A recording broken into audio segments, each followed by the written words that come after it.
regarding the economic system.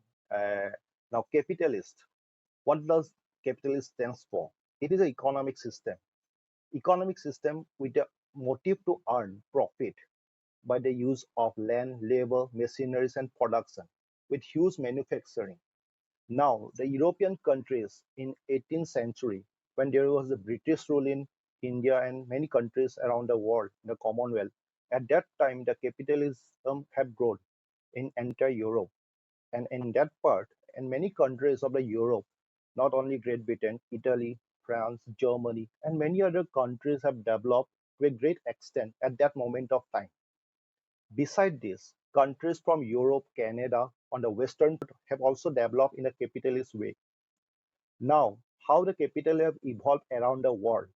In the First World War, there was lots of impact we have seen, lots of losses. The countries like Germany in the Second World War, they have been tarnished to a great extent. Now, many countries like Hiroshima and Nagasaki, Japan was a small country and a small island country, which has been faced lots of losses in their Second World War. But after the Second World War, they have been got support by the US and many other countries around the world. And due to which now Japan economy has been growing to a great extent. And Japan have developed themselves into a economics with a capitalist form of capitalism. Now there are three types of economy. One is a capitalist economy. What is a capitalist economy? Capitalist economy is an economy with which to earn profit and want to make whatever profit possible with the use of globalization, with new technology, with new patents, with new technology, and also the use of many new ultra things.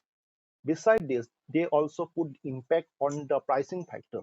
Pricing will be decided by the emerging countries of Middle East, countries like United Arab Emirates, where you can see Dubai, Abu Dhabi, many cities are turning into a big hub of economy, where no taxes we have to pay and they can earn as many profit and many other facilities are being provided. Now, what is a socialist economy? The second economy. The countries earlier USSR, former, right now it's Russia, and many other countries who supported the communists as well as socialists, they think about the mass population, the people first. First of all, they have to run the country for the people and have to make benefit for the people. And after that, if anything comes to the surplus, that is also to be devoted for the people. Now, the country who is going for the socialist economy are hardly seen successful in today's date. Beside this, there is a mixed economy where there is a private as well as government intervention both. The private looks after the development of the country and also the government which also puts some intervention when it is required. And that is a call of mixed economy, which is a blend of both capitalist as well as socialist. And the most important thing, India is a mixed economy. From its independence till date, we have witnessed there is tremendous growth in the private sector from the independence. And after that, government have also nurtured their public sector units, PSU, we better known as, have developed a lot in that era.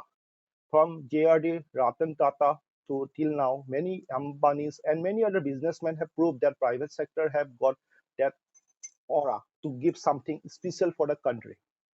But the drawback of these capitalists is that they ruin the economy with their own policy.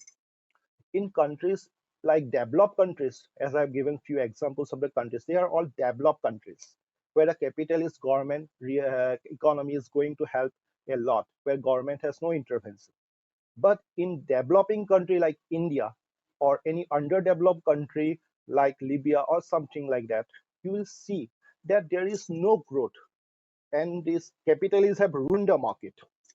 Now, many countries like Taiwan, China are being hub for the labor force for the entire world because the labor force is very cheap and the most of the industries has been set up out there because and only because to make the labor use at the lowest and to make the more profit. But the capitalist country who have set up their industry out there is there only two policy they used to make. First is privatization failed to run the country in a very mixed economy, a successful economy. Now, if we have to say any mixed economy country, a very successful country, will hardly come any country in our mind. But in developing country, there are like India and many other countries which are developing country, but still going to be developed in coming years. So in India, the public sector have not witnessed something great in recent times because we have seen many disinvestment in major sectors like BSNL, MTNL, Air India, and even now in Indian Railways, we have seen disinvestment. Beside this, the most crucial point, now even banks like Punjab National Bank come up as a tie-up because of the losses they have faced.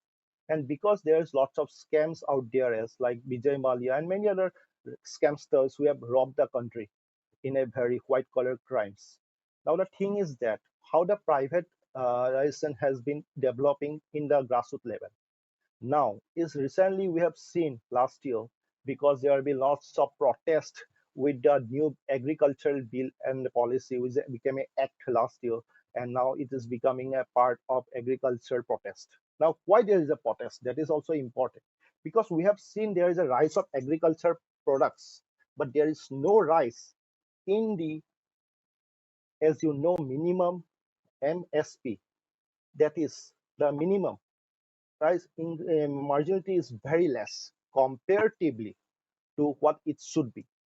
And now the policy of the introduction of the new players, the giant, the corporate farming, the agricultural farming, which are coming as a private sector, which will be dealing with the chemicals, which will be dealing with the seeds, which will be agriculture products and going to the grassroots level because the farmers, which is a part of the country's India is an agriculture-based country. In India, agriculture is becoming the source of main India's economy. But the 70% of the farmers are facing a lot of losses and they are becoming poorer day after another. Even we have witnessed many farmers are doing suicide even in Maharashtra and many other states. Even states in like Maharashtra, the government are giving schemes that if the farmer do suicide, their family will receive a sum of rupees 50,000. And for that 50,000, many farmers are dying and doing suicide so that they can family can earn that 50,000 or something like that. And this kind of 10 years back, and still we have seen a recession. Recently, the unemployment problem is the highest of all time after independence.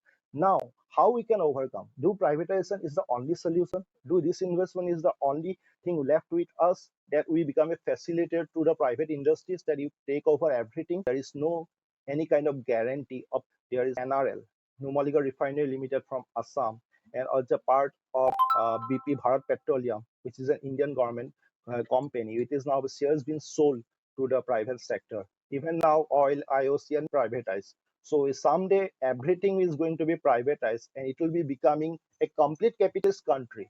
Now there's things that Ambani and Adani are ruling all over the country, and many other players are doing fine. They are doing business, they are earning profit. But the thing is, our country resembles on the preamble of the constitution, where there is socio as well as economic security should be provided by the constitution.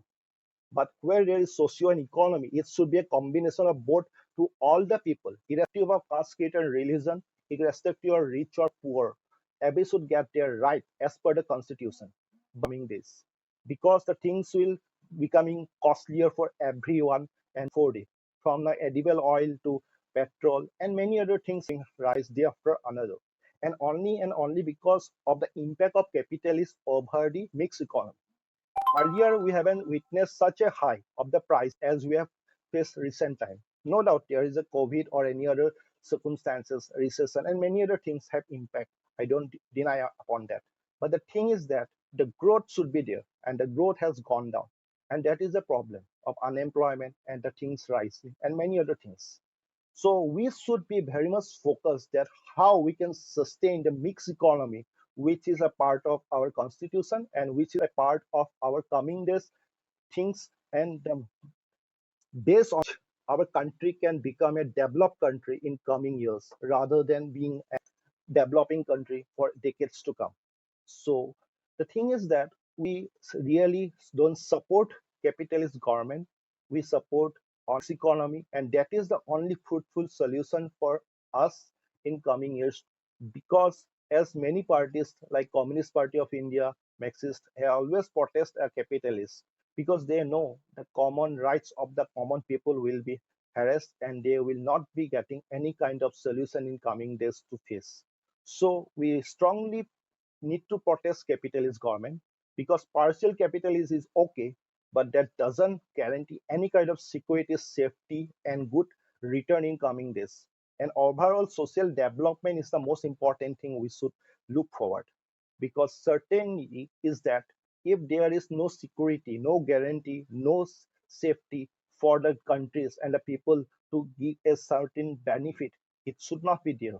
And India is an agriculture-based country, and the agriculture should be developed because there are lots of erosion, lots of natural calamities, floods, and many other factors are there. And also, we should strongly oppose such kind of bill which give benefits only to the capitalists, not to the farmers and not to the common people. Today, the rice is surplus in our country. Many pulses are surplus in our countries. That is a good thing. India can even export to the other country, but it should not make that it should be in deficit, that India should bring everything from other countries as a part of import. So it is a good thing, but it's a proper utilization is more important. And lack of a proper utilization, lack of proper management, it is the main cause behind which India is facing such a big trauma in the economy. And our economy factors should be taken because there is liquidity in the market in the present scenario, but that doesn't guarantee anybody that it is going to be helpful in long run. So as per the market, it is changing scenario. India should be coming out with new alternative which should not harm any single ordinary common man, as well as the farmer, as well as the agriculture field, as well as the PSUs. PSUs are the heartline, and it is should be the lifeline of the country. So this investment of the PSUs is not the only solution that India can become a developed country in one day, because that doesn't mean if all the developed countries of the world are facing capitalist government and a capitalist economy, India will also follow capitalist economy to become a successful economy in a country. So that's all from my end. I hope I have made many things clear to all my dear colleagues and friends today. Thank you.